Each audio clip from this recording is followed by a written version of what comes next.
Hey guys, it's Caroline, career and leadership coach. And today I want to talk about something that a lot of my clients ask me, and I thought to share 4 insights with you today.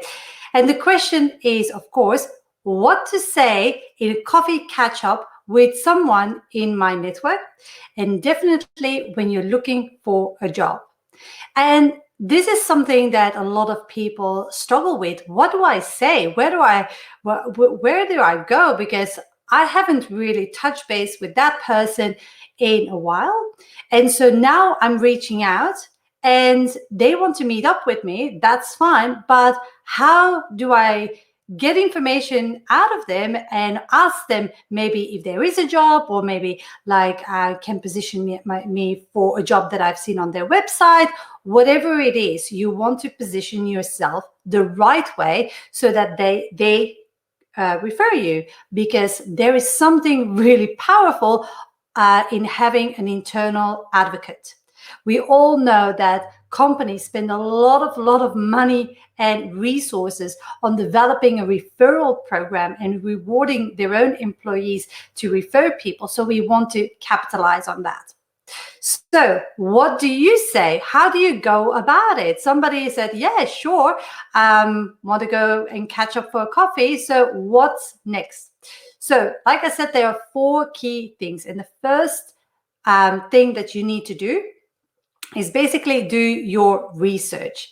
And I don't mean like your plain research about the company and have a look if they are actually recruiting for a position that matches your skills. I mean, do your research in terms of what you can get out of that conversation. So, for example, you look at the person LinkedIn's profile and you see which companies he or she has worked and who he or she is connected with.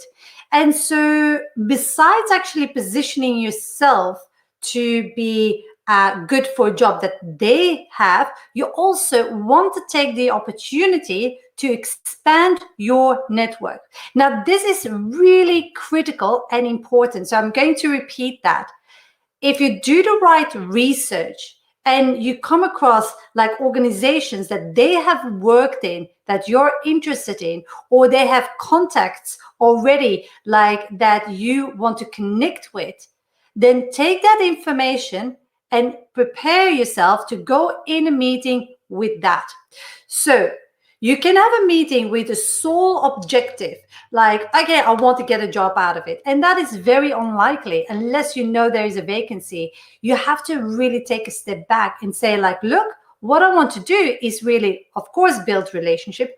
Everything is about building that relationship, but it's also thinking about what is the next step for me? Who else can I connect with? So imagine this scenario, and it happened to several of my clients, and it's so powerful what I'm sharing here with you. It's like you do your research and you meet, for example, Tina. And you know Tina for ages ago. She was a colleague at a company you worked and blah, blah, blah. And then you actually see that Tina is connected with Mark and John and Freya. And you think like, oh my God, that would be good to have an introduction to them. Wrong. This is wrong. So what you do in that scenario is when you have your meeting and you're just like catching up about what's going on in their world, and you say like, look, I couldn't help but notice that you're connected with Mark, John, and Freya. Like, how do you know them? And would you mind, and you literally say this, would you mind when I reach out to them if I mention your name? And that is powerful because you keep the control with you. Otherwise, you give the control away. You say like, hey, can you introduce me to them? And then you wait a day, 2 days, 3 days, 4 days. And then it's like, hey, do you have any news yet? Like you have no control of what's happening. So the power here is actually enabling yourself to extend your network and to be prepared to have contacts. Like that could be even like seeing if they worked in a certain company and that you're interested in that company. So you do your research in which division of that company you would suit, and then you say like, hey, I noticed that you worked in this company. Would you do you know this person, or would you mind if when I reach out to that person that I mention your name? Because that way you have a referral. Now, having a referral, that could be of getting a close referral that they're really your best buddies and know how you work, or getting an acquaintance referral, but it's still a referral. And your success rate increases drastically when you have a referral, when you actually can drop a name drop. We all know how powerful that is. Second thing that you do is you ask questions. The biggest mistake that I see people make is they talk about themselves the whole time. I've done this and I've done that and I've done boo, ba, be. And that is so wrong, because you need to be able to show interest in them. So understanding what their challenges are, what their issues are. And that comes from the research that you would do like on the organization. So for example, if you know that the organization just went through a restructure or a massive growth, has new projects, has signed new projects, a merger and acquisition, whatever it is, then you say like, how is that going actually? How is that affecting the culture? What kind of challenges are you going to currently seeing? Like, I followed it, but because something was published and I read it with interest because I know you work there. But like I'm interested to see like your perspective, to understand your perspective, and then they open up and then they start talking about that, and you will need that in the next part. So the first part is like ask question, listen. And then the next part is how you sell yourself is actually by injecting or linking back your experience to what the challenges are that they have. And it's not like, oh yeah, I can do that. It's more like, oh yeah, that was a similar project that I worked on, and we did it this way, but we faced those problems. Are you guys also seeing that? So you link it back and constantly giving those feedback loop, opening those feedback loops to them. Because at the end of the conversation, what you want to end up with is that they say, oh my God, you have been exactly in that situation that we are in at the moment.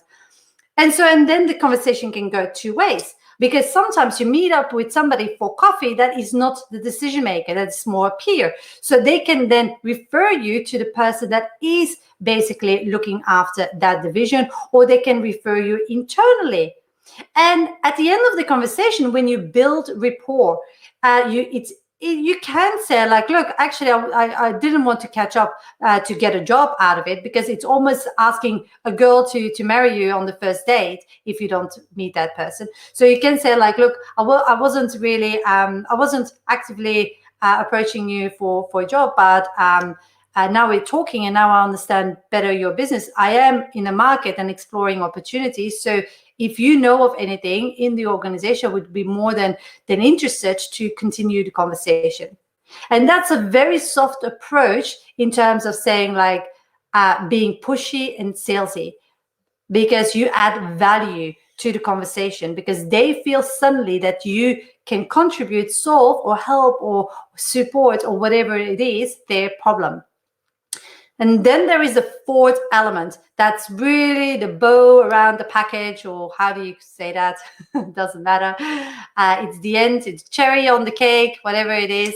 It is knowing your unique value proposition.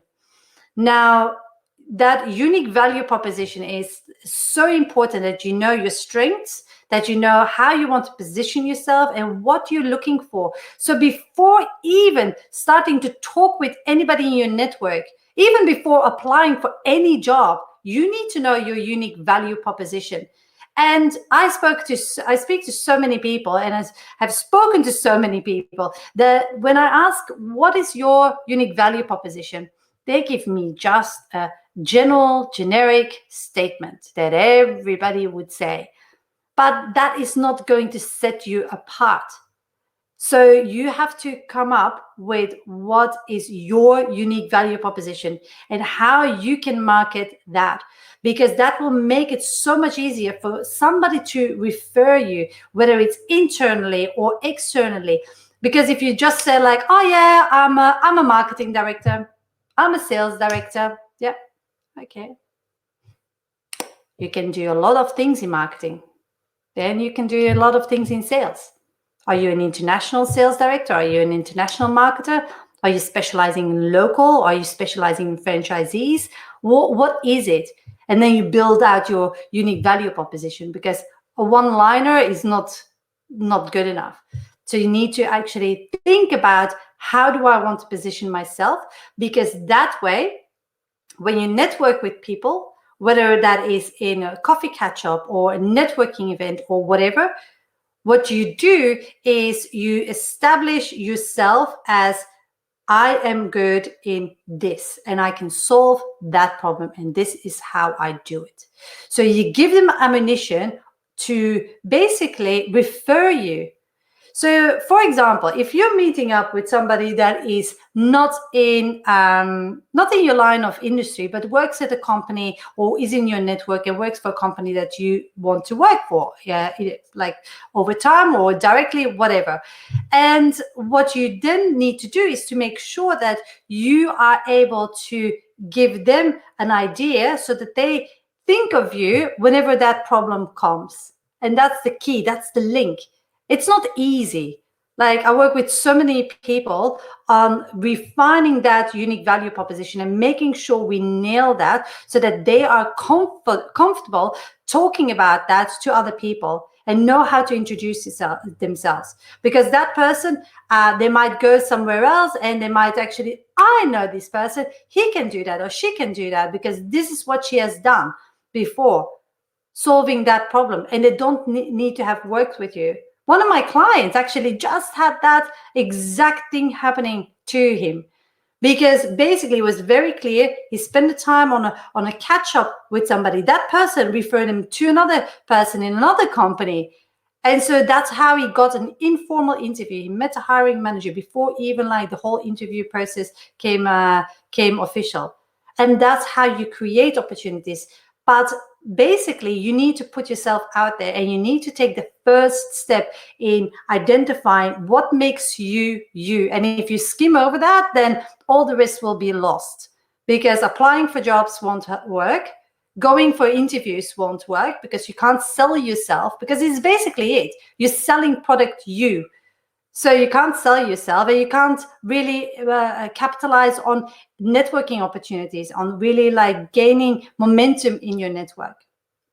I hope that makes sense, and I hope those 4 steps were really like one of them like was like a light bulb moment for you. So to recap, the 4 steps are: doing your research really well so you can actually ask for referrals, and the key with asking for referrals is keeping the control with you, not giving that control away. Second thing is ask question and listen. So you actually have a wealth of information that you can work with. The third one is to link that back to your experience in a subtle way, so you're not overselling yourself and you're not pitching yourself.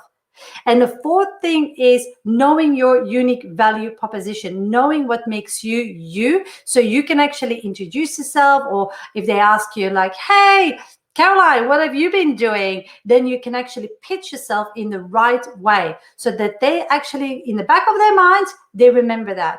And that's basically what you want to do.